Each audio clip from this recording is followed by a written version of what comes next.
ಎಲ್ಲಾ ವಿದ್ಯಮಾನಗಳನ್ನು 30 ಸುದ್ದಿಯಲ್ಲಿ ಒಂದೊಂದಾಗಿ ನೋಡ್ತಾ ಹೋಗೋಣ.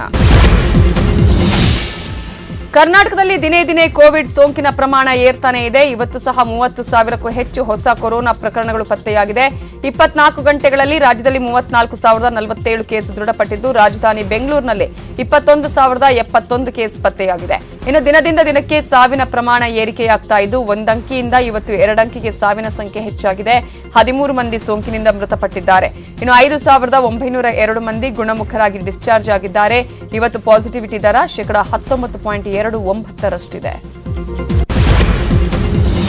ರಾಜಧಾನಿ ಬೆಂಗಳೂರು ಕೊರೋನಾ ಸೋಂಕಿನ ಆರ್ಭಟ ಅಷ್ಟಿಷ್ಟಲ್ಲ. ದಿನಕ್ಕೆ 20,000ಕ್ಕೂ ಹೆಚ್ಚು ಹೊಸ ಕೋವಿಡ್ ಕೇಸ್ಗಳು ಪತ್ತೆಯಾಗ್ತಿದ್ದು, ಸಿಲಿಕಾನ್ ಸಿಟಿ ಡೇಂಜರ್ ಸಿಟಿ ಆಗ್ತಾ ಇದೆ.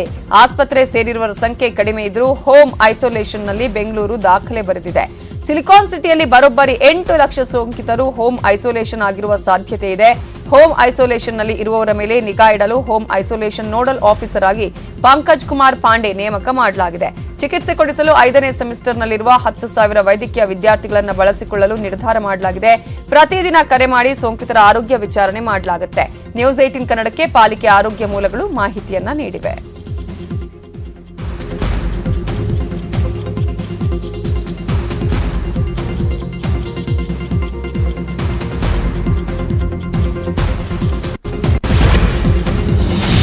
ಸಂಜೆ ಆಗ್ತಿದ್ದಂತೆ ಸಿಲಿಕಾನ್ ಸಿಟಿಯಲ್ಲಿ ಪೊಲೀಸರು ಟೈಟ್ ತಪಾಸಣೆಯನ್ನ ಶುರು ಮಾಡಿದ್ದಾರೆ. ಕರ್ಫ್ಯೂ ಹಿನ್ನೆಲೆ ನಗರದಲ್ಲಿ ಪೊಲೀಸರು ಹೈ ಅಲರ್ಟ್ ಆಗಿದ್ದು, ಎಲ್ಲೆಡೆ ಪೊಲೀಸ್ ಹದ್ದಿನ ಕಣ್ಣು ಇಡಲಾಗಿದೆ. ಅನಾವಶ್ಯಕವಾಗಿ ರಸ್ತೆಗಿಳಿಯುವವರಿಗೆ ಪೊಲೀಸರು ಬ್ರೇಕ್ ಹಾಕ್ತಿದ್ದಾರೆ.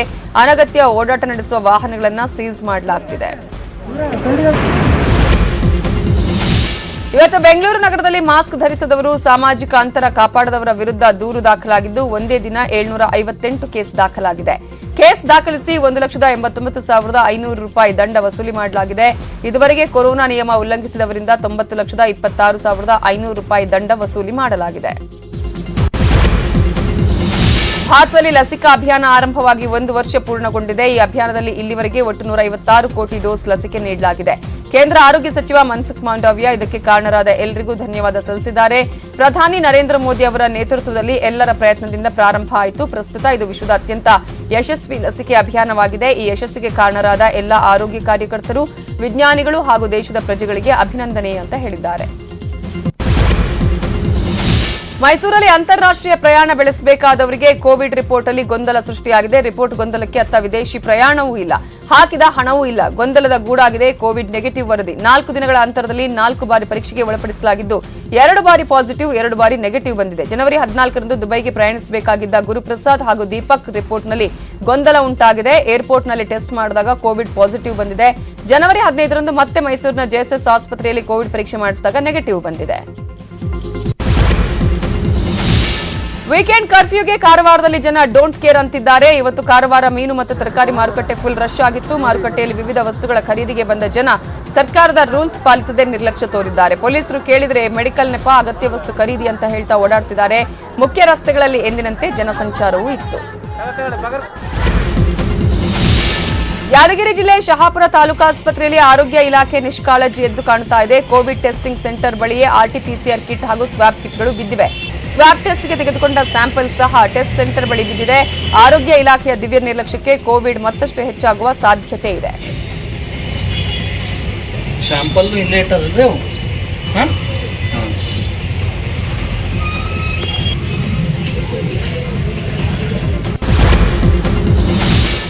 ವೀಕೆಂಡ್ ಕರ್ಫ್ಯೂನಿಂದಾಗಿ ಬೀದಿ ಬದಿ ವ್ಯಾಪಾರಿಗಳು ಪರದಾಡ್ತಿದ್ದಾರೆ. ಯಾದಗಿರಿ ನಗರದ ಕನಕ ವೃತ್ತದ ಸಮೀಪದಲ್ಲಿರೋ ತರಕಾರಿ ಮಾರುಕಟ್ಟೆಯತ್ತ ಜನ ಮುಖ ಮಾಡುತ್ತಿಲ್ಲ. ಇದರಿಂದಾಗಿ ಬಡ ಮಹಿಳೆಯರು ವ್ಯಾಪಾರ ಆಗದೆ ಸಂಕಷ್ಟಕ್ಕೆ ಸಿಲುಕಿದ್ದಾರೆ. ಕಡಿಮೆ ಬೆಲೆಗೆ ತರಕಾರಿ ಕೊಟ್ಟರೂ ಸಹ ಕೇಳೋರಿಲ್ಲದಂತಾಗಿದೆ. ಬಂಡವಾಳ ಹಾಕಿ ತಂದ ತರಕಾರಿಗೆ ಅಸಲು ಕೂಡ ಸಿಗ್ತಾ ಇಲ್ಲ. ಹೀಗಾದ್ರೆ ಜೀವನ ನಡೆಸೋದು ಹೇಗೆ ಅಂತ ಕಣ್ಣೀರಿಡ್ತಿದ್ದಾರೆ. ಯಾದಗಿರಿ ಜಿಲ್ಲೆಯ ಶಹಾಪುರ ನಗರದಲ್ಲಿ ಮಾಸ್ಕ್ ಹಾಕದೆ ಬಸ್ಸಲ್ಲಿ ಪ್ರಯಾಣ ಮಾಡುತ್ತಿದ್ದವರಿಗೆ ಪೊಲೀಸರು ಬಿಸಿ ಮುಟ್ಟಿಸಿದ್ದಾರೆ. ಮಾಸ್ಕ್ ಹಾಕದೆ ಟವಲ್ ಮುಚ್ಚಿಕೊಂಡಿದ್ದವನಿಗೆ ಕ್ಲಾಸ್ ತಗೊಂಡಿದ್ದಲ್ಲದೆ ದಂಡ ಹಾಕಿದ್ದಾರೆ. ಈ ವೇಳೆ ಪೊಲೀಸರ ಜೊತೆಗೆ ಕಿರಿಕ್ ಮಾಡಿದ್ದಾನೆ.